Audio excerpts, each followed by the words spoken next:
நம்ம பார்க்குறது வந்து 12th ஸ்டாண்டர்ட் தமிழில் இது செகண்ட் யூனிட். பிறக்கொரு நாள் கோடை. எழுதுனது வந்து ஐயப்ப மாதவன். அவர் எந்த ஊருனா சிவகங்கை நாட்டரசன் கோட்டையை சேர்ந்தவர். மழைக்காலத்தில் சூரியனின் திடீர் பயணம், காய்கிறது நனைந்திருந்த வெளிச்சம், நகரம் பட்டை தீட்டிய வெள்ளை வைரமாகிறது, பிறகொரு நாள் கோடை வந்து விட்டது. இது எப்படி வரும்னா வந்து மழைக்காலத்தில் சூரியனின் திடீர் பயணம், மழை நின்ற பிறகும் மழை அப்படின்னு சொல்லிட்டு நிறையா லைன்ஸ் வந்து வரும். இதை வந்துச்சுனாலே பிறகொரு நாள் கோடை. எழுதினது ஐயப்ப மாதவன் இல்லையா. இன்று அப்படின்றது வந்து ஒரு குறும்படம், கவிதை குறும்படம் வந்து இவர் உருவாக்குனது. இன்று. அடுத்து மலைக்கு பிறகும் மலை. அடுத்து வந்து நான் என்பது வேறொருவர், நீர்வெளி. இதெல்லாம் வந்து கவிதை நூல்கள் இவர் எழுதினது. அடுத்து இது வந்து ஏதாவது ஒன்று, இப்போ வந்து மாதவன் ஆக்டர் இல்லாட்டி ஐயப்பசாமி ஏதாவது ஒன்று ஞாபகம் வச்சுட்டு இதெல்லாம் வந்து நீங்கள் ஒரு ஸ்டோரி மாதிரி ஞாபகம் வச்சுக்கணும். ஓகேவா. அடுத்து நெடுநெல் வாடை. இது வந்து 10 பாட்டு நூல்களில் ஒன்று, சங்க இலக்கியத்தில் இருக்குது. ஸோ இதை எழுதினது யாருன்னா நக்கீரர், மதுரை கணக்காயனார் மகனார் அவர்.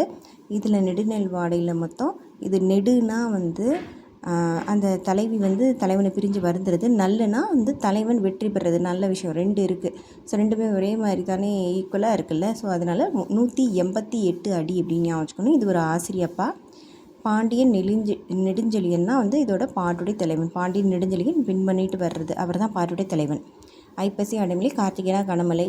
அடுத்து ஐப்பசி கார்த்திகைனா குளிர் பருவம் அப்படின்னு சொல்லுவாங்க.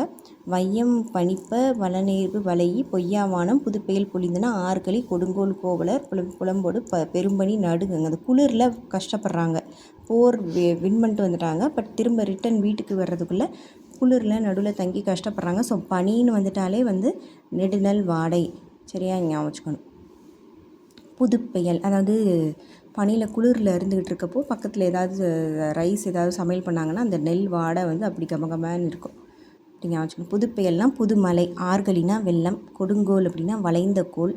புலம்புனா தனியாக இருக்கும்போது தான் புலம்புவாங்க. கண்ணி அப்படின்னா தலையில் சூடும் மாலை. கவுல்னா கன்னம். மானா விலங்கு. திணை இது வந்து வாகை திணை வெற்றி பெற்றுட்டு வர்றது. துறை வந்து கூதிர் பாசறை, குளிரில் படை வீடு குளிர்காலத்தில். அடுத்து விலங்குகள் வந்து இது வந்து புக் பேக்லேயும் இருக்கும். விலங்குகள் குளிரால் மேய்ச்சலை மறந்தன, குறுங்கள் நடுங்கின, மரம் வந்து பறவைகள் நிலத்தில் வீழ்ந்தன, பசுக்கள் வந்து பாலுண்ண கன்றுகளை தவிர்த்தன. இதெல்லாம். அடுத்து புதுப்பெயல் கொடுங்கோல், இதெல்லாம் பண்புத்தொகை. நெடுநெல் வாடை 2 மீனிங். ஒன்று வந்து இந்த நெடு அப்படின்றது தலைவனை பிரிகிறது, நல்லுன்றது வந்து அந்த தலைவனுக்கு நல்லது. போர் பாசறையிலிருந்து தலைவனுக்கு நல்வாடையாகவும் நெடுநெல் வாடை, இந்த 2 மீனிங் வந்து கொடுத்துருக்காங்க. அவ்வளோதான். அடுத்து முதல்கள் எப்போவுமே ஒரு உத்தமர் தான் எடுத்து வைக்கணும். ஸோ அது யாருன்னா உத்தம சோழன். அவர் பேர் வந்து செல்வராஜ், இயற்பெயர் செல்வராஜ். இது வந்து தஞ்சையில் தான் பெரிய கோயில் இருக்குது, அதுதான் கட்டுறதுக்கு இதெல்லாம் பண்ணுறாங்க. அடுத்து திருத்துறை பூண்டி, பூட்டெல்லாம் போட்டு வச்சுருப்பாங்க. தீவம்மாள்புரம், தீவில் இருக்கவங்களாம் ரொம்ப நல்லா உத்தம சோழருக்கு தான் இது 2 வரும். சரியா. அதனால வந்து திருத்துறை பூண்டி, உத்தமர்களே வந்து ஒரு மாதிரி பூட்டி தான் வச்சுருப்பாங்க. தீவில் இருக்கவங்களும் உத்தமர்களாக இருப்பாங்க அப்படின்னு வச்சுக்கலாம். மனித தீவுகள், அதாவது அவங்க கட்டுற இடத்துல மனிதர்களாக வந்துட்டாங்க. ஸோ குருவிக்கு இனிமேல் இடம் இல்லை, குருவி மறந்த வீடு. தொலைதூரத்தில் லைட்டிங்லாம் போட்டு வச்சுட்டாங்க. சில உண்மை வந்து கசக்கத்தான் செய்யும். இவர் வந்து திறக்கிறாரா அப்படின்ற மாதிரி சில பேருக்கு கசக்கும். அடுத்து வந்து கனல் புகழ், கனலாக எரியும். அதோடு வந்து பூலாம் போடுவாங்க. முதல் கல் வச்சுட்டா அதில் பூ போடுவாங்க. அடுத்து கிழக்கு வாசல் உதயம். கிழக்கு வாசல் உதயம் அப்படின்றது வந்து திங்கள் இதழ் வந்து இவர் நடத்தியிருக்காரு. சரியா. கல் வைக்கிறவங்கன்னா என்ன பண்ணணும், அந்த பில்டிங் வந்து கிழக்கு பார்த்து கட்டணும் அப்படின்னு சொல்லுவாங்க இல்லையா. கிழக்கு வாசல் உதயம் திங்கள் இதழும் 12 வருஷம் நடந்துட்டு வந்திருக்காரு. அதான். அடுத்து 4 வகை பொருத்தங்கள். உயர்திணை என் மன்னார் மக்கட்கே, அக்ரிணை என் மன்னார் அவரிலி பிற. உயர்திணை அக்ரிணைன்னு பிரித்து பார்க்குறவர் வந்து தொல்காப்பியர். வந்து 4 வகை பொருத்தங்கள். இதில் வந்து உயர்திணை மக்கள், அக்ரிணை வந்து மற்ற அனிமல்ஸ் எல்லாமே. குழந்தை கதிரவன், இது 2 இரு திணைக்கும் பொதுவான பெயர்கள். பேச்சு வழக்கில் அக்ரிணையோட எண்டிங் வந்து குழந்தை சிரித்தது அப்படின்னு சொல்லுவோம். அடுத்து 10 தேங்காய். அக்ரிணைக்கு வந்து பன்மிகை தனி விகுதி யூஸ் பண்ணணும் அப்படின்ற அவசியம் இல்லை. தேங்காய்கள் 10 தேங்காய்கள் அப்படி சொல்லணும் இல்லை, 10 தேங்காய் சொன்னால் போதும். ஒவ்வொரு வீட்டிலும் நூலகம் உள்ளது. தன்மை பன்மையில் 2 இதான் ரொம்ப முக்கியம். தன்மை பன்மையில் 2 டைப் இருக்குது. உளப்பாட்டுத்தன்மை, உளப்படுத்தாத தன்மை. உளப்பட்டு தன்மைனா வந்து சேர்த்துக்கிறது. இப்போ நான் இருக்கேன் அப்படின்னா வந்து எனக்கு எதிர்த்து பேசுகிறவங்க நாம்னு என்னையும் சேர்த்துக்கிட்டா உளப்பட்டு தன்மை. என்னை சேர்த்துக்காமல் நாங்கள் தனியாக போகிறோம் அப்படின்ற மாதிரி நாங்கள் முயற்சி செய்வோம் அப்படி சொன்னால் உளப்படுத்தாத தன்மை, அவ்வளோதான். அடுத்து மொழியின் அடிப்படை அறிவு வந்து லெட்டர்ஸ், வேர்ட்ஸு, மீனிங்ஸு, சென்டென்ஸு தெரிந்திருப்பதே அப்படின்னாலும் உள்ளடக்கிது அப்படி சொன்னாங்க. அதாவது எழுத்து, வார்த்தைகள், அதோட அர்த்தம், அந்த வரி எல்லாமே தெரிஞ்சிருக்கணும். அடிப்படை அறிவுனா 4 பக்கமும் தெரிஞ்சிருக்கணும். அடிப்படைனா 4 பக்கமும் இருக்கும். ஸோ 4ன்னு ஞாபகம் வச்சுக்கணும். அடுத்து மொழி இலக்கணம். மொழி இலக்கணம் வந்து தமிழ்நடை கையேடில் வந்து மொழி இலக்கணம் வந்து கொடுத்துருக்காங்க சொல்கிறாங்க. தமிழில் வந்து இது எல்லாமே வந்து மொழி இலக்கணத்தில், அதாவது இந்த தமிழ்நடை கையேடில் தான் இருக்குது. மொழி இலக்கணம்ன்ற தமிழ் கையேடில் தான் இது எல்லா டீட்டெயிலும் கொடுத்துருக்காங்க. தமிழில் திணை பாகுபாடு பொருட்குறிப்பு அடிப்படையில் போக்கப்பட்டுள்ளது. சரியா, இந்த பொருளை பொறுத்து. அடுத்து உயர்திணை என் மகனார் மக்கள் சுட்டி அக்ரிணை என் மகனார் அவர் பிறவே.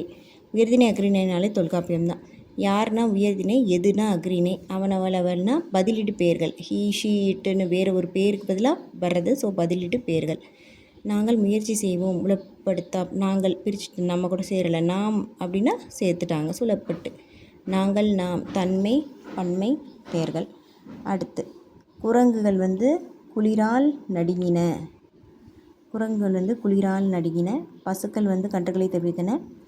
பறவைகள் வந்து மரங்களில் இருந்து விழுந்தன. விலங்குகள் மயிற்சிலை மறந்தன. அது நரம்புக்குள் வீணை, இதெல்லாம் புக் பேக். நரம்புக்குள் வீணை மீட்டி கொண்டிருந்தது என்று ஐயப்ப மாதவர் கூறுவது எதுனா மலைத்துளிகள். வெள்ளச்சமவெளியை அழிய காரணம் வந்து மணல் அள்ளுதல். மாற்று ஆற்றல் வந்து கார்பனற்ற ஆற்றல் தான் நல்லதுன்றாங்க. 19th செஞ்சுரியில் வந்து சவுத் இந்தியாவில் பஞ்சம் ஏற்பட்டப்போ தாது வருட பஞ்சம் அப்படின்னு சொன்னாங்க. ஸோ 1 கோடி மக்கள் இதனால் இறந்துருக்காங்க.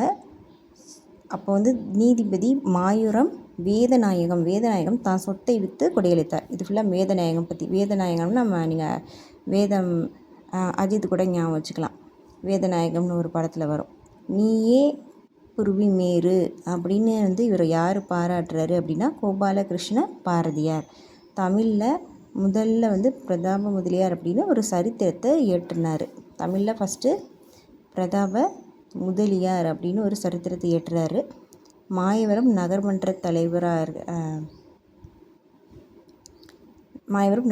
தலைவராகிறாரு.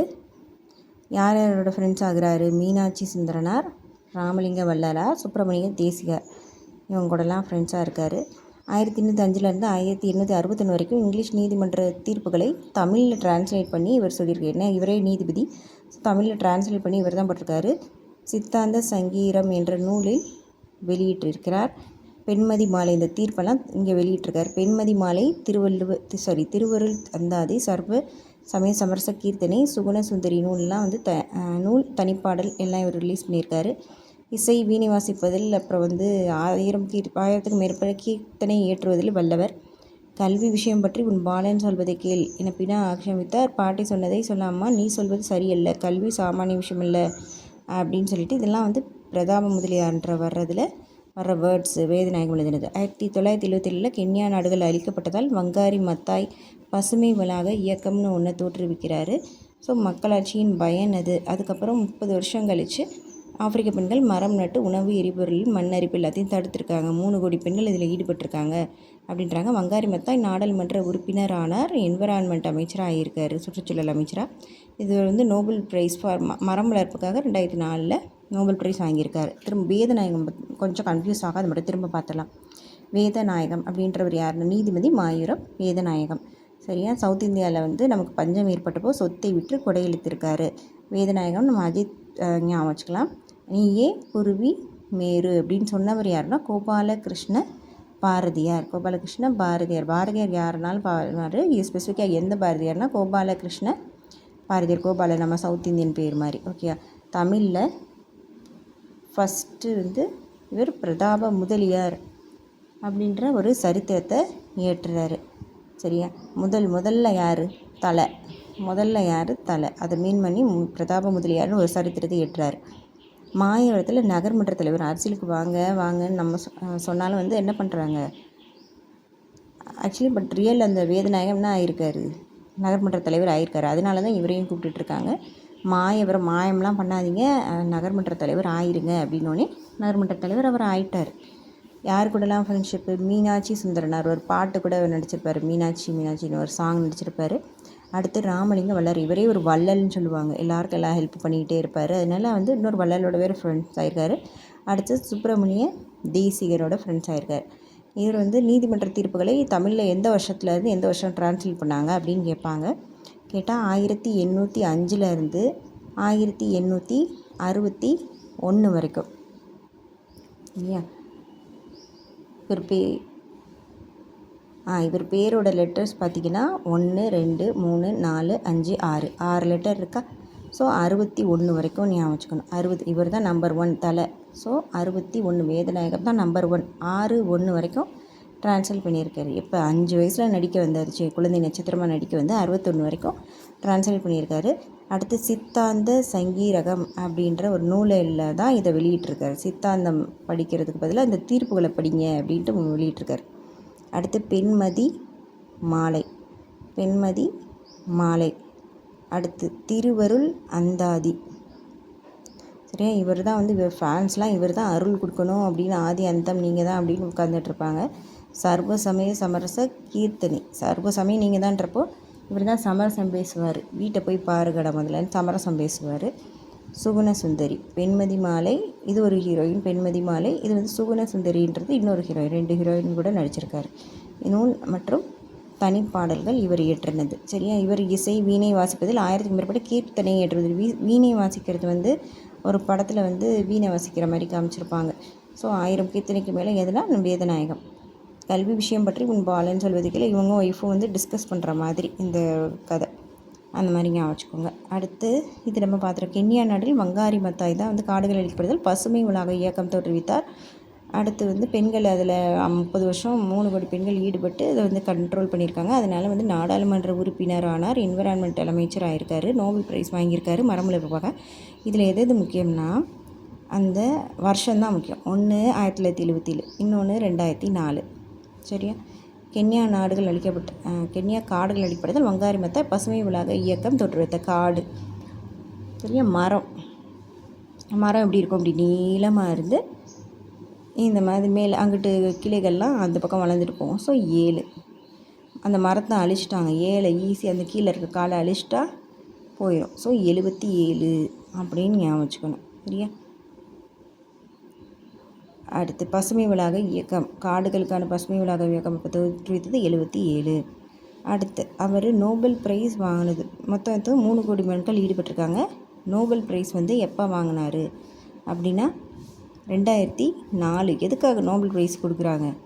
ஒரு மரத்தை நட்டுறதுக்காக இல்லை, 4 பக்கமும் மரம் நட்டு வச்சுருக்காரு. அதனால தான் சுற்றி நட்டுருக்காரு 4 பக்கமும். ஸோ 2004. அடுத்து சமூக காடுகள் வளர்ப்பு திட்டம் பெண்களுக்கு வந்து மறுமலர்ச்சியாக இருந்திருக்கு. வெட்டி அடிக்குது மின்னல், கடல் வீறு கண்டு விண்ணை அடிக்குது கொட்டி அடிக்குது. இது எழுதுனது பாரதியார். ட்ரெயின் ட்ராக்னா இருப்பு பாதை, ரயில்வே சிக்னல்னா தொடர்வண்டி வழிக்குறி, டிக்கெட் இன்ஸ்பெக்டர்னா பயணச்சீட்டு ஆய்வாளர், லெவல் கிராசிங்னா இருப்பு பாதை கடக்கும் இடம், மெட்ரோ ட்ரெயின் அப்படின்னா மாநகர தொடர்வண்டி. இது வந்து டிக்கெட் இன்ஸ்பெக்டர்னா பயணச்சீட்டு ஆய்வர், தொடர்வண்டி ரயில்வே வழிக்குறி. அடுத்து 10 பாட்டு ஆராய்ச்சி பண்ணவர் வந்து ராசமாணிக்கனார். இயற்கைக்கு திரும்பும் பாதை அப்படின்னா திரும்பும் பாதைன்னா புகுந்து போகணும், அசானா புகோக்கோ. சுற்றுச்சூழல் கல்வி வந்து ரவி, சுற்றுச்சூழல் கல்வினா ரவி. சுற்றுச்சூழல்னால் ஒரு இயற்கையான விஷயம். ரவி அப்படின்றது வந்து கதிரவன் சொல்லுவாங்க. ரவினா வந்து சூரியன். ஸோ சுற்றுச்சூழல் கல்வினா கதிரவன் மூலமாக படிக்கிறது. கருப்பு மலர்கள் காமராஜர். வானம் வசப்படும்னா பிரபஞ்சன். அடுத்து வந்து தமிழ் குடும்ப முறை அடுத்த வீடியோவில் பார்க்கலாம்.